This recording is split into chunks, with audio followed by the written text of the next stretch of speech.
Winner point को subscribe कीजिए और बेल आइकन को प्रेस कीजिए। Hello everyone, welcome back to winner point education. मैं अमिता त्रिपाठी, आपकी हिंदी संस्कृत टीचर। आज मैं क्लास 9th चित्रित पुस्तक से पाठ 1 लेकर गद्य खंड से आई हूँ। पाठ 1 का शीर्षक है दो बैलों की कथा। आज मैं दो बैलों की कथा का सारांश आपको समझाऊंगी। तो पाठ प्रारंभ करने से पहले मैं आपसे यही कहना चाहती हूँ, यदि आप मेरे चैनल पर बिल्कुल नए हैं तो आप मेरे चैनल को तुरंत सब्सक्राइब कीजिए, बेल आइकन प्रेस करके ऑल नोटिफिकेशन ऑन कर लीजिए, ताकि आपको जो भी वीडियो मेरी पड़े वो आप तक सबसे पहले पहुंच जाए। मेरे वीडियो को देखिए। आइए प्रारंभ करते हैं। झूरी एक किसान था। अब दो बैलों की कथा है, जो कि एक किसान की कथा है जिसके पास दो बैल थे, जिसका नाम था हीरा और मोती। उन दोनों के बारे में बताया है कि दोनों बैल कैसे थे, उनका व्यवहार कैसा था। तो ये सारी चीजें इसमें बताई गई हैं, उसको आप ध्यान से सुनिएगा। झूरी एक किसान था जिसके पास हीरा और मोती नाम के दो बैल थे। उसके पास जो दो बैल थे उनका नाम था हीरा और मोती। वे दोनों ही ऊंचे, डीलडौल और सुंदर कदकाठी के पछाही जाति के बैल थे। मने वो बैल हष्ट पुष्ट थे, बहुत अच्छा डीलडौल था, मरगिल्ले नहीं थे, अच्छे थे। मने उन्हें अगर खेत में लगा दिया जाए तो वो जल्दी थकते नहीं थे, वो अंत तक काम करते थे। ऐसे वो हष्ट पुष्ट बैल थे। लंबे समय से एक दूसरे के साथ रहते रहते दोनों में अच्छा भाईचारा भी हो गया था। अब ये कह रहे हैं कि वो दोनों बैल एक साथ रहते थे, तो जब कोई भी व्यक्ति या जानवर या पशु पक्षी एक साथ रहते हैं तो आपस में भाईचारा बन ही जाता है। वो एक दूसरे के बिना रह भी नहीं पाते हैं। कुछ ऐसा ही यहाँ पर हुआ। वो कभी एक दूसरे को चाट कर तो कभी सूंघ कर अपना प्रेम प्रकट करते थे। अब यहाँ एक दूसरे से अपना प्रेम प्रकट इस तरह से किया जा रहा था, कभी उन्हें चाटते थे, कभी सूंघते थे। इस प्रकार एक दूसरे के प्रति अपने प्रेम को प्रकट करते थे। दोनों आंखों के इशारे से ही एक दूसरे की बात भी समझते थे। वे दोनों आंखों से ही एक दूसरे की बात समझ लेते थे, किसे क्या कष्ट है, दर्द है, खुश है, वो सारी चीजें वो एक दूसरे को देखकर ही समझ जाते थे। कभी कभी दोनों आपस में सींग भी मिला लिया करते थे, मैंने मजाक मजाक में लड़ भी लेते थे, लेकिन झगड़ने के लिए नहीं, बल्कि यूं ही मजाक में। एक बार क्या हुआ, एक बार झूरी ने अपने दोनों बैलों को अपने साले गया के साथ काम के लिए अपनी ससुराल भेज दिया। अब क्या हुआ, झूरी ने एक बार दोनों बैलों को कहाँ भेजा, अपने साले के यहाँ गया, जिसका नाम था गया, उनके साथ उनके ससुराल भेज दिया। तो हीरा और मोती दोनों ही यह समझ रहे थे कि झूरी ने उन्हें बेच दिया है। जब उन्होंने दोनों बैलों को अपने साले, जिनका नाम था गया, उनके यहाँ भेजा था काम के लिए, तो ये दोनों क्या समझ बैठे कि झूरी ने उन्हें बेच दिया है। इसलिए वो गया के साथ जाना नहीं चाहते थे, मगर उन्हें जबरदस्ती गया के साथ उसके घर जाना पड़ा। दिन भर चलते चलते थके हारे हीरा और मोती जब गया के घर पहुंचे तो वो मन ही मन बहुत दुखी थे। वो सोच रहे थे कि जिस मालिक और घर को उन्होंने अपना समझा, आज उसने ही उसे बेच दिया। उनके अंदर गलतफहमी ये हो गई कि जिस मालिक को मैं अपना समझता था, आज उसने हमें बेच दिया पैसों के खातिर। उन्हें ऐसा लगा। यहाँ तो उनके लिए सब कुछ नया था। अब जहाँ वो गए थे गया के यहाँ, वहां उन्हें सब कुछ नया लग रहा था। अब कहीं व्यक्ति या इंसान या जानवर कहीं रहता है तो वो जगह जानी पहचानी, वो लोग अपने लगने लगते हैं। अब वो नए जगह गया था तो उसे कुछ अच्छा लग नहीं रहा था।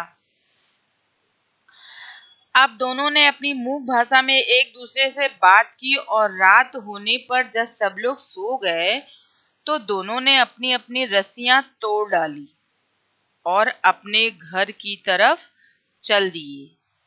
वहां से भाग गए। सुबह जब झूरी सुबह जब झूरी ने अपने दोनों बैलों को अपने साले गया के साथ काम के लिए जब भेज दिया, हीरा और मोती दोनों ये समझे कि झूरी ने उन्हें भेज दिया था।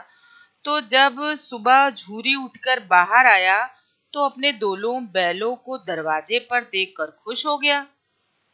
उसने देखा कि दोनों बैल घुटनों तक कीचड़ से सने लथपथ थे और आधी रस्सी उनके गले में लटक रही थी।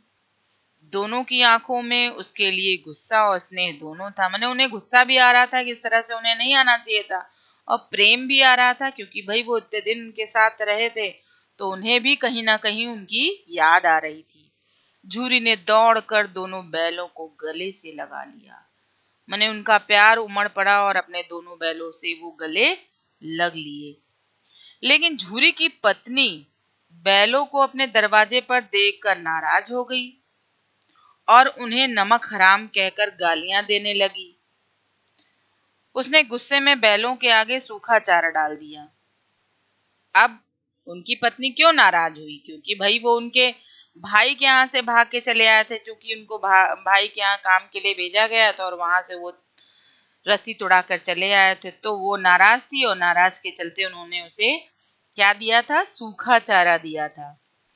झूरी ने अपने नौकर से चारे में कुछ खली मिलाने को कहा, लेकिन नौकर ने मालकिन के डर से उसे खली नहीं मिलाई उसमें। अब मालकिन का डर था, झूरी के कहने के बावजूद उसने उसे खली नहीं दी। खली क्या होती है? जब वो चारे के अंदर मिला दी जाती है तो खाना उनके लिए, भोजन अच्छा हो जाता है खाने के लिए। दूसरे दिन क्या हुआ? दोबारा हीरा मोती को लेने आ गया। कौन आ गया? गया। इस बार वह बैलों को पैदल ले जाने के बजाय गाड़ी में ले गया।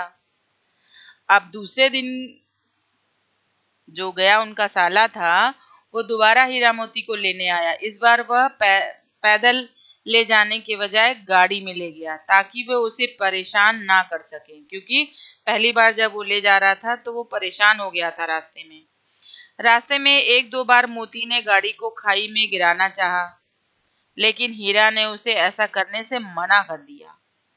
हीरा काफी समझदार था। वह जानता था कि अगर गाड़ी खाई में गिरी तो उसको भी चोट लग सकती है। घर पहुंचकर उन्हें मोटी मोटी रस्सियों से बांध दिया गया और खाने को सूखा चारा डाला गया। दोनों ने इसे अपना अपमान समझा और चारे को मुंह तक नहीं लगाया। चाहे जानवर हो चाहे इंसान, यदि उसे प्रेम से भोजन नहीं दिया जाता है तो उसका मन नहीं लगता खाने में। कुछ ऐसा ही यहाँ पर मोती और हीरा के साथ हुआ। अगले दिन गया उनको खेत जोतने के लिए ले गया। हीरा मोती ने हल खींचने से मना कर दिया क्योंकि वो नाराज थे। दोनों को खूब मारा पीटा, लेकिन दोनों टस से मस नहीं हुए, अपनी जगह से हिले ही नहीं। शाम को फिर से उन्हें मोटी मोटी रस्सियों से बांध दिया गया और उनके आगे फिर से सूखा भूसा डाल दिया गया, लेकिन दोनों ने कुछ नहीं खाया। जब रात को घर के सब लोग खाना खा रहे थे, तभी भैरों की नन्ही लड़की 2 रोटियां लेकर आई और उन्हें खिला गई, जिसे खाकर उन्हें संतोष हुआ। लड़की की सौतेली माँ थी जो उसे बहुत परेशान करती थी।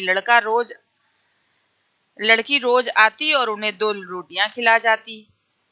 इससे उन दोनों को उस लड़की से स्नेह हो गया था, क्योंकि उस घर में कोई और उसे नहीं प्रेम करता था।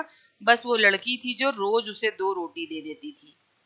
हीरा और मोती दिन भर काम करते और रात को सूखा भूसा उनके सामने फेंक दिया जाता था, जिसे वो छूते ही नहीं थे। इसी तरह कुछ दिन गुजर गए।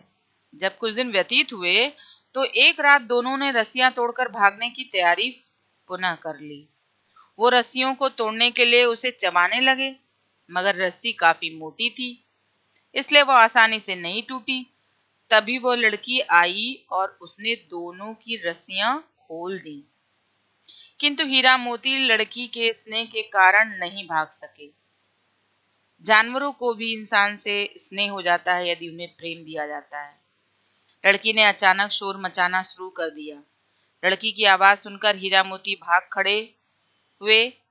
गया तथा गांव वालों ने उनका दूर तक पीछा किया, लेकिन हीरा मोती अपनी पूरी ताकत के साथ भागने लगे और इसी चक्कर में वो अपना रास्ता भटक गए और काफी दूर निकल गए। दोनों अपनी आजादी का जश्न मना ही रहे थे कि अचानक दूर से एक सांड उनके आगे आ गया। दोनों की समझ में नहीं आ रहा था कि अब सांड से कैसे मुकाबला किया जाए। खैर, दोनों ने मिलकर बढ़िया रणनीति के साथ उस पर आक्रमण किया। सांड जब एक बैल पर आक्रमण करता तो दूसरा बैल पीछे से उसे मार देता और यह काफी देर तक चलता रहा। सांड भी दो बैलों से एक साथ लड़ने का आदी नहीं था। तभी मोती ने उसके पेट में अपना सींग घुसा दिया, जिससे वह बेदम होकर गिर पड़ा। हीरा मोती को उस पर दया आ गई। वो उसे अधमरा छोड़कर आगे बढ़ गए। तभी उन्हें सामने मटर का खेत दिखाई दिया। भूख तो लगी थी दोनों को। हीरा के मना करने के बाद भी मोती मटर खाने लगा। अभी उन्होंने कुछ ही मटर खाई थी कि दो आदमी लाठी लेकर आ गए वहां। उन्हें देखकर दोनों भागने की कोशिश की दोनों ने, किंतु कीचड़ में फंसने के कारण भाग ना पाए और पकड़े गए। उन लोगों ने उन्हें पकड़कर कांजी हौज में बंद करवा दिया। काजी हौज पर पहुंचकर उन्होंने देखा कि वहां पहले से ही कई और जानवर जैसे घोड़े, भैंस, बकरियां भरे पड़े थे। उनमें से कुछ बहुत कमजोर थी तो कुछ मुर्दा हालत में थी। मैंने वहां ज्यादा खाना पीना ढंग से नहीं मिलता था, इसलिए उनकी ये दशा थी। वहां उन्हें दिन भर कुछ भी खाने को नहीं मिला। रात होने पर हीरा ने मोती से वहां से भागने की बात की। उसके बाद हीरा ने सींगों से दीवार पर मारना शुरू कर दिया। काफी मेहनत के बाद हीरा ने आधी दीवार गिरा दी। आधी दीवार के गिरते ही वहां से घोड़े, भैंस और बकरियां भागने लगी, लेकिन गधे ज्यों के त्यों अपनी जगह पर खड़े थे। आखिर गधे तो गधे ही होते हैं। लेकिन मोती ने उन्हें भी सींग मारकर वहां से भगा दिया। लेकिन हीरा खुद नहीं भागा, क्योंकि मोती मोटी रस्सी से बंधा था जिसको तोड़ना मुश्किल था। इसलिए वह मोती के पास आकर बैठ गया। अगले दिन चौकीदार ने यह सब देखा तो उसे हीरा और मोती पर बहुत गुस्सा आया। उसने उन दोनों की डंडों से खूब पिटाई की और मोटी रस्सी से बांध दिया। इस तरह हीरा मोती को कांजी हौस में बंद हुए 1 सप्ताह हो गए। उन्हें खाने पीने के लिए कुछ भी नहीं दिया जाता था। दोनों सूख कर काटा हो गए थे। एक दिन नीलामी हुई और एक कसाई ने उन्हें खरीद लिया। नीलाम होकर दोनों उस दढ़ियल कसाई के साथ चले जा रहे थे। तभी हीरा मोती को लगने लगा कि ये रास्ता उनका जाना पहचाना है। उन्हें कमजोर शरीर में फिर से जान आ गई उनके कमजोर शरीर में, और उन्होंने भागना प्रारंभ कर दिया। भागते भागते झूरी के घर पहुंच गए और थान पर अपनी जगह जाकर खड़े हो गए। अपनी जानी पहचानी जगह थी। झूरी ने देखते ही दौड़ा दौड़ा आया और उनको गले से लगा लिया। बैल भी झूरी को देखकर काफी खुश थे। तभी दड़ियल कसाई भी बैलों को लेने वहां पहुंच गया। झूरी ने उससे कहा कि ये बैल मेरे हैं। इस पर कसाई कहने लगा कि मैंने इनको नीलामी से खरीदा है, इसलिए ये मेरे हैं।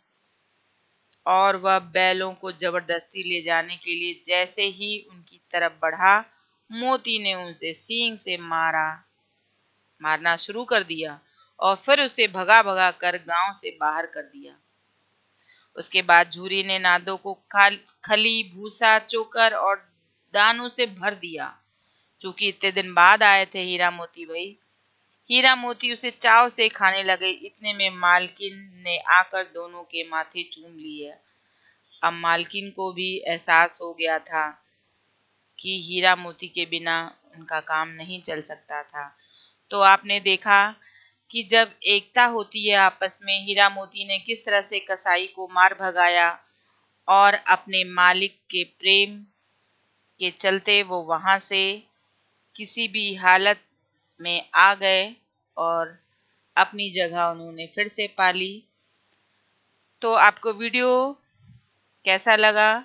अच्छा लगा तो कमेंट्स में ज़रूर बताइएगा। वीडियो लाइक कीजिए, कमेंट्स कीजिए और शेयर करना ना भूलिएगा। तो लाइक और शेयर ठोक दीजिए, महाकाल का दबा के लाइक और शेयर ठोक दीजिए, 5000 लौटे दिख जाना चाहिए। मैं आपको अपने अगले वीडियो में पुनः मिलूंगी, तब तक के लिए धन्यवाद।